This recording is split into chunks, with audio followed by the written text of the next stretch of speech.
Pemirsa, kasus kematian dosen Universitas 17 Agustus 1945 atau UNTAK Semarang, Dwinanda Linsyah Levi, menemui titik terang di mana kepolisian daerah Jawa Tengah resmi menetapkan AKBP Basuki sebagai tersangka.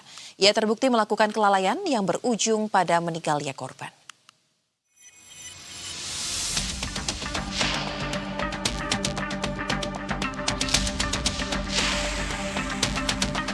Setelah menjalani serangkaian pemeriksaan dan gelar perkara, kepolisian menemukan sejumlah barang bukti di sebuah kos hotel di Jalan Telaga Bodas nomor 11, Kecamatan Gajah Mungkur, Kota Semarang.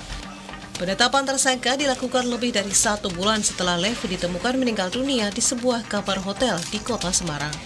Kabid Humas Polda Jawa Tengah, Kombes Pol Artanto, mengatakan AKBP Basuki terbukti melakukan kelalaian yang berujung pada meninggalnya korban. Penyidik menilai Basuki tidak memberikan pertolongan ketika korban berada dalam kondisi membutuhkan bantuan. Kita melakukan penyidikan, ini meminta bantuan juga dari ahli forensik dengan kita meminta visum et repertum mayat, dan juga kita meminta ahli patologi anatomi dan juga toksikologi forensik. Dengan hasil-hasil tersebut dan bukti-bukti lain seperti CCTV yang memperlihatkan rangkaian suatu kegiatan yang dilakukan oleh AKBP Basuki dan juga kegiatan-kegiatan lain seperti yang bersangkutan membawa almarhumah ini ke rumah sakit untuk berobat. Ini menjadi keyakinan kita bahwa penyidik meyakini bahwa AKBP ini atau AKBP Basuki ini lalai dalam kegiatan yang bersangkutan, yaitu berakibat meninggal dunia orang lain.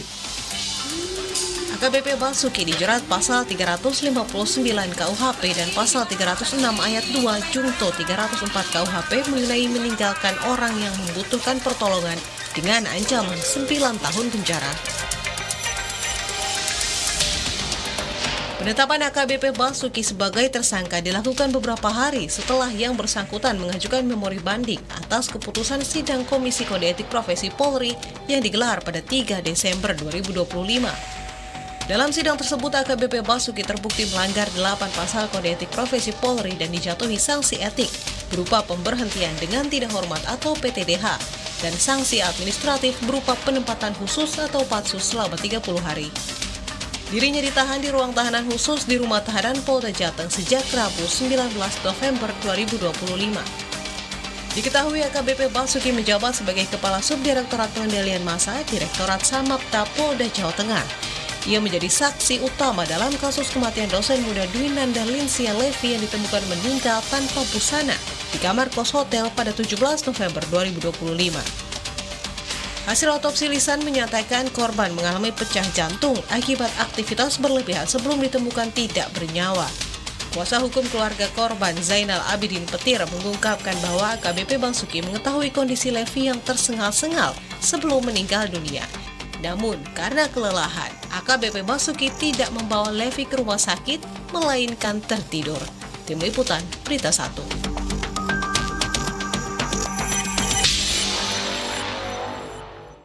Pemirsa, kasus kematian dosen Universitas 17 Agustus 1945 atau UNTAK Semarang, Dwinanda Linsyah Levi ini menemui titik terang di mana kepolisian dari Polda Jawa Tengah resmi menetapkan AKBP Basuki sebagai tersangka. Dan kita akan langsung membahas terkait dengan perkembangan kasus ini. Sudah terhubung bersama dengan kami sejumlah narasumber, diantaranya Kabid Humas Polda Jawa Tengah, Kombes Pol Artanto, Pejabat Kepolisian dari Institute for Security and Strategic Studies atau ISES, Bambang Rukminto, dan kuasa hukum keluarga Linsyah atau korban Zainal Abidin Petir. Selamat malam Bapak-Bapak. Selamat malam Mbak. Baik, sebelum saya bergerak kepada Pak Zainal ataupun kepada Pak Bambang, saya ingin ke Pak Artanto terlebih dahulu. Pak Artanto, tadi kan dikatakan bahwa sudah ada dari bukti-bukti baik itu rekaman CCTV ataupun juga dari visum medis yang menyebutkan dan meyakinkan bahwa memang AKBP Basuki ini telah melakukan kelalaian sehingga DLL meninggal. Nah, pertanyaan saya mungkin pada kesempatan ini Pak, bisa dijelaskan terlebih dahulu kronologi detik-detik sebelum akhirnya DLL ini ditemukan dalam kondisi meninggal dan ada kondisi yang cukup janggal ya dengan tanpa busana. Nah, apa sebenarnya yang telah dilakukan atau di mana posisinya saat itu AKBP Basuki hingga akhirnya kasus ini diketahui oleh publik? Ya, terima kasih Mbak Ayu. Jadi secara umum lini masa atau kronologis yang terjadi terhadap peristiwa ini yang mengakibatkan saudari almarhumah Dwi Nanda Desi ini meninggal dunia, ditemukan dalam keadaan meninggal dunia adalah beberapa hari sebelum yang bersangkutan ini meninggal dunia, Bapak AKBP Basuki ini telah membawa almarhumah ini untuk berobat di rumah sakit.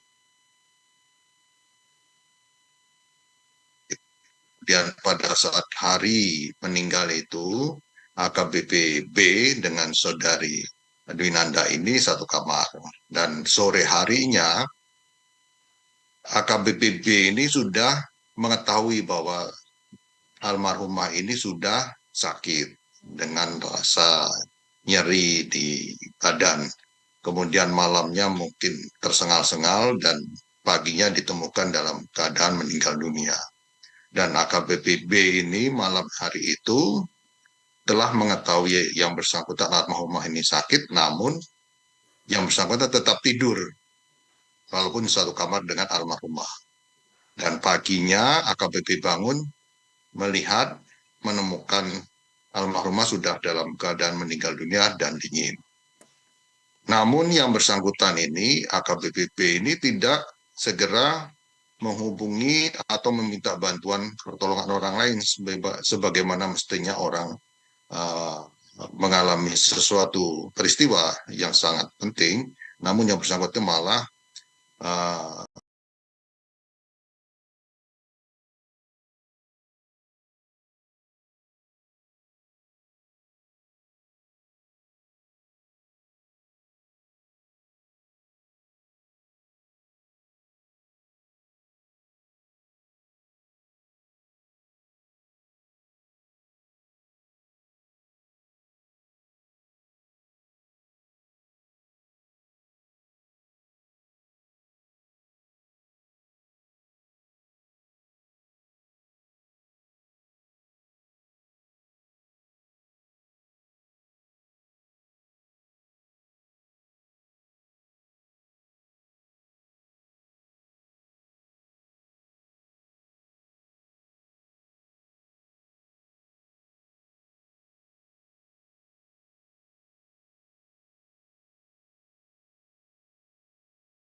karena dia di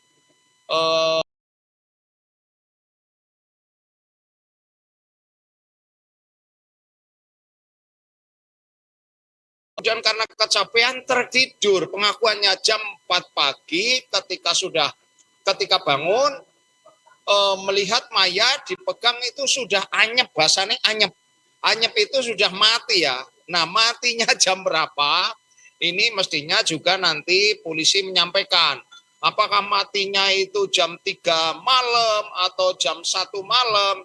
Karena AKBP melapor ke Polrestabes itu kalau meninggalnya kan 4:30 katanya. Nah, ini masih belum sinkron tentang kematiannya jam berapa.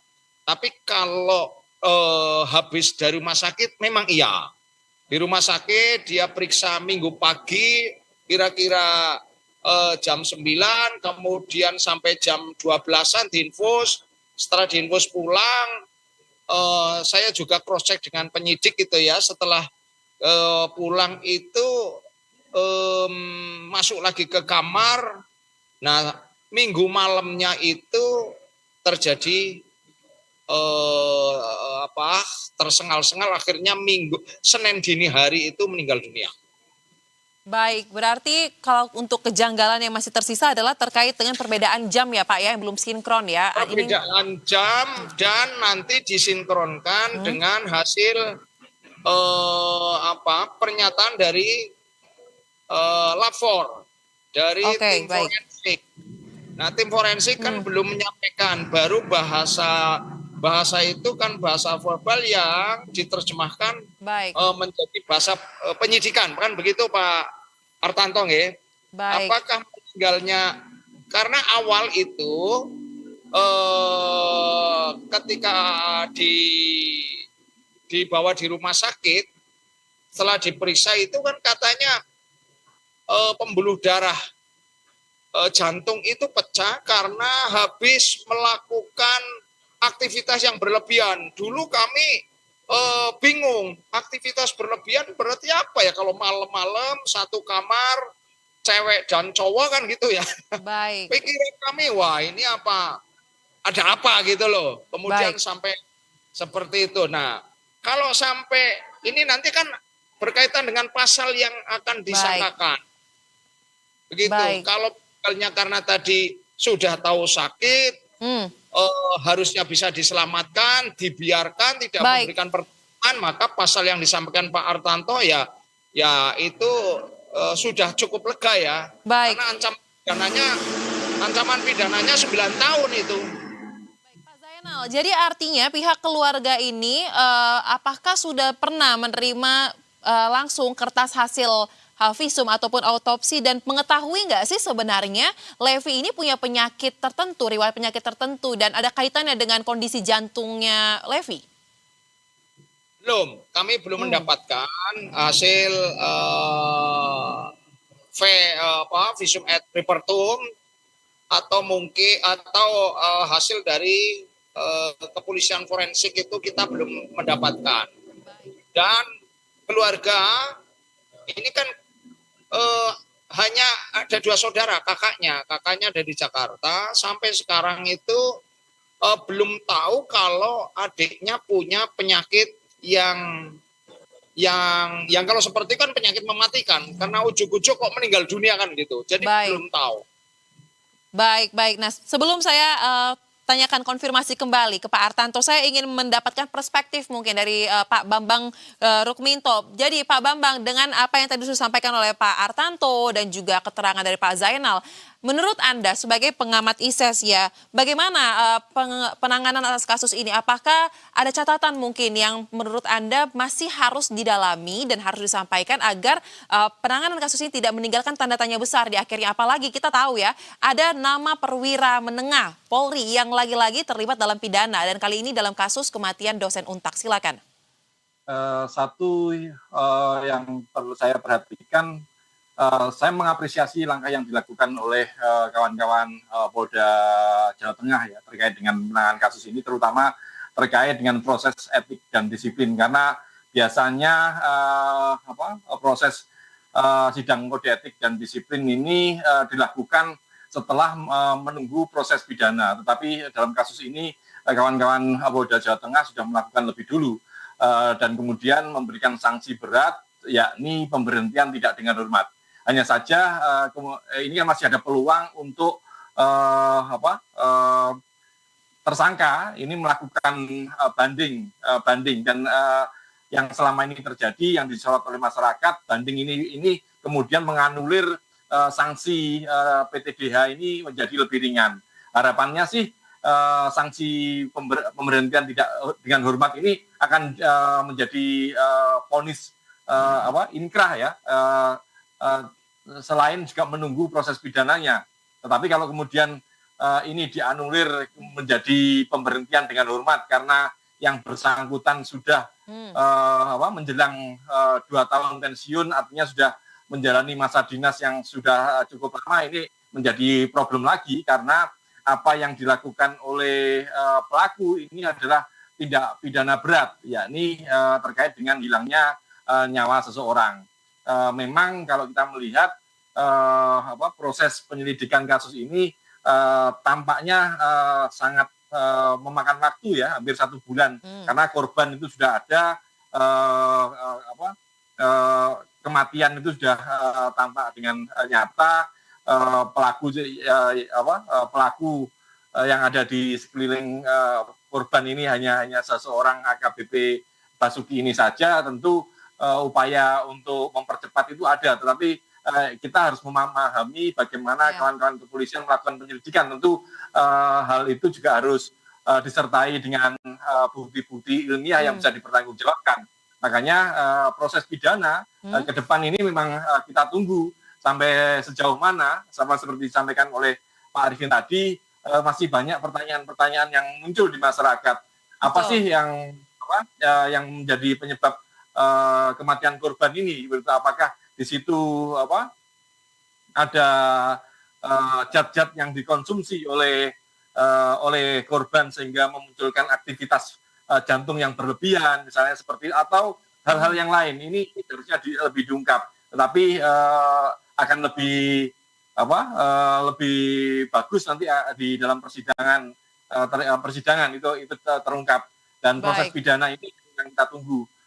Seharusnya secepatnya kita bisa menerima atau masyarakat melihat hasil dari proses pidana terkait korban, terkait pelaku. Karena selama ini saya melihat perilaku kekerasan pada perempuan ini seringkali terjadi oleh personil kepolisian, tidak hanya AKBP Basuki saja, tetapi beberapa bulan yang lalu misalnya menyangkut perwira tinggi misalnya seperti itu kan, ini seringkali terjadi. Makanya kita berharap kepolisian ini benar-benar tegas dalam menindak personilnya yang melakukan pelanggaran disiplin terkait dengan etika pribadi, etika organisasi dan etika masyarakat seperti itu. Baik, menarik untuk mendalami terkait dengan usulan Anda tadi ya, agar terkait dengan kasus ini walaupun 2 tahun lagi pensiun AKBP-nya, tapi tetap kasusnya ini harus ditangani dengan serius dan ini merupakan tindak pidana yang juga serius ya. Nah, kalau begitu Pak Artanto menjawab tadi apa yang disampaikan oleh Pak Zainal Abidin ya, ada perbedaan yang belum sinkron Pak mengenai kapan sih sebenarnya jam kematian Levi antara yang disampaikan dalam ruang sidang dengan apa yang dihasilkan dalam visum. Ini mungkin bisa disampaikan lagi nih Pak. Apakah mungkin ada kesempatan bagi pihak keluarga untuk bisa membaca hasil itu tersendiri, dan kemudian untuk PTDH-nya sendiri. Kalau tidak salah kami mendapatkan informasi kan memang mengajukan banding. Tadi Pak Bambang juga mengatakan ada informasi emang si AKBPB ini melakukan banding lah. Bagaimana polisi memastikan meskipun ini anggotanya sendiri perwira menengah, tetapi Polri akan bertindak transparan dan juga objektif. Silakan. Ya, terima kasih Mbak. Pertama dulu tentang pengajuan banding. Memang dalam aturannya bagi AKBPB ini apabila putusan Hakim Komisi Kode Etik Profesi Polri ini sudah memutuskan PTDH, namun yang bersangkutan ini masih diberikan haknya untuk mengajukan apakah menerima hasil tersebut atau yang bersangkutan akan banding. Dan ternyata AKBP mengajukan banding. Dan tentunya ini salah satu rangkaian selanjutnya adalah yang bersangkutan mengirimkan memori bandingnya ke Bid Propam Polda Jawa Tengah, dan Bid Propam Polda Jawa Tengah akan mengirimkan surat tersebut ke Divisi Propam Mabes Polri, karena untuk Pamen ini yang memutuskan sidang selanjutnya adalah di Mabes Polri.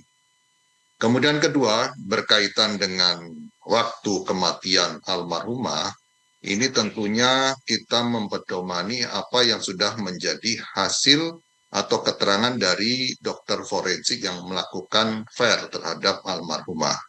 Diperkirakan almarhumah itu meninggal 6 sampai 12 jam sebelum dilakukan otopsi.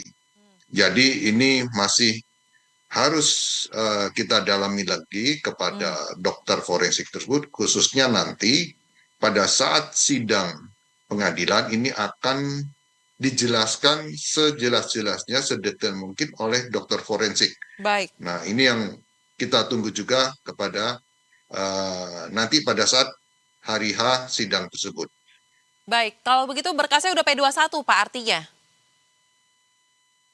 Untuk FAIR, hasil otopsi ini sudah diterima oleh penyidik, sehingga penyidik kan sudah mendapatkan serangkaian bukti untuk menyusun kronologis atau lini masa dari peristiwa tersebut. Dan juga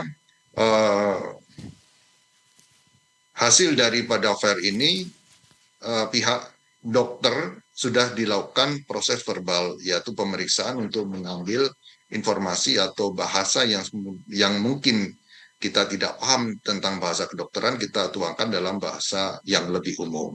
Dan ini tentunya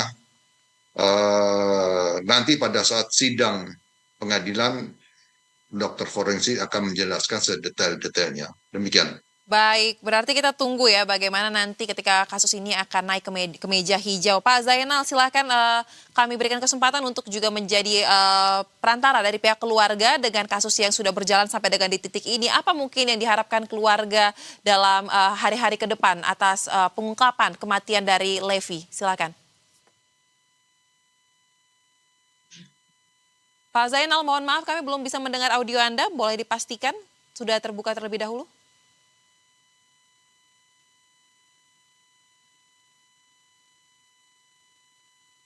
Baik, Pak Zainal. Oke, bisa ya? Baik, bisa silakan. Ya, ini kaitan dengan nyawa. Jadi Polri juga harus mempertimbangkan sanksi yang tegas demi nama baik dan citra Polri. Jangan sampai gara-gara eman-eman terhadap satu perwira menengah ini, kemudian citra Polda Jawa Tengah hancur. Maka saya berharap PTDH ini, pemberhentian tidak dengan hormat atau pemecatan ini, ketika nanti banding ya harus ditolak. Artinya tetap dipecat. Biar nama baik dan citra Polri tetap terjaga. Yang kedua, kaitan dengan pidana. Ini Levi itu kebanggaan keluarga, kebanggaan kampus, karena masih muda, sudah doktor, sebentar lagi profesor. Banyak yang kehilangan, ilmunya sangat bermanfaat, sekarang sangat dibutuhkan oleh masyarakat, oleh mahasiswa. Dengan meninggalnya ini maka berharap supaya AKBP Basuki bisa dikenakan pidana yang maksimal. Baik. Kalau begitu terakhir menyambung masih dengan apa yang disampaikan oleh Pak Zainal, Pak Bambang, citra Polri ini lagi-lagi dipertaruhkan. Kesalahan oknum membuat institusi ini diambang krisis kepercayaan oleh publik. Silakan. Kira-kira menurut Anda apa yang paling penting harus dikerjakan Polri untuk memperbaiki citra ini? Silakan. Ya, saat ini kan Polri maupun pemerintah sedang melakukan percepatan reformasi Polri. Salah satu PR kepolisian itu adalah membangun perilaku positif bagi anggotanya gitu. Di antara perilaku positif itu tentu terkait dengan etika pribadi. Dalam hal ini terkait dengan gaya hidup hedon, kemudian humanis, termasuk di sini adalah perilaku hedon terkait perselingkuhan dengan bermain dengan perempuan-perempuan, tidak hanya dengan gaya hidup mewah. Makanya perilaku inilah yang harus ditegakkan oleh kepolisian dengan konsisten menegakkan etik dan disiplin personil. Makanya seperti yang disampaikan Pak Arifin tadi, kepolisian harus konsisten dalam menegakkan aturan untuk membangun citra yang lebih bagus. Mereka yang melakukan tindak perilaku menyimpang, kemudian melanggar etika pribadi, apalagi ini terkait pelanggaran tindak pidana, mau tidak mau harus tegas dengan pemberhentian tidak dengan hormat. Baik. Kalau kemudian muncul upaya banding atau kemudian memperingankan sanksi pada mereka, ini malah akan menjadi blunder bagi kepolisian dan jadi presiden sehingga tidak membuat efek jera bagi personil yang lainnya, seperti itu. Baik, kalau begitu kita akan kawal terus bagaimana kasus ini akan diselesaikan, baik itu kasus pidana ataupun kasus etiknya. Dan juga kita harapkan apa yang menjadi pembahasan kita tadi menjadi catatan juga ya bagi Polri melalui Kombes Pol Artanto tentunya. Terima kasih para narasumber telah berbagi pandangan dan informasi bersama kami di Berita Satu Utama. Salam sehat, selamat kembali beraktivitas. Terima kasih Mbak Soya, Pak Artanto, Pak Bambang. Arifin, Artanto.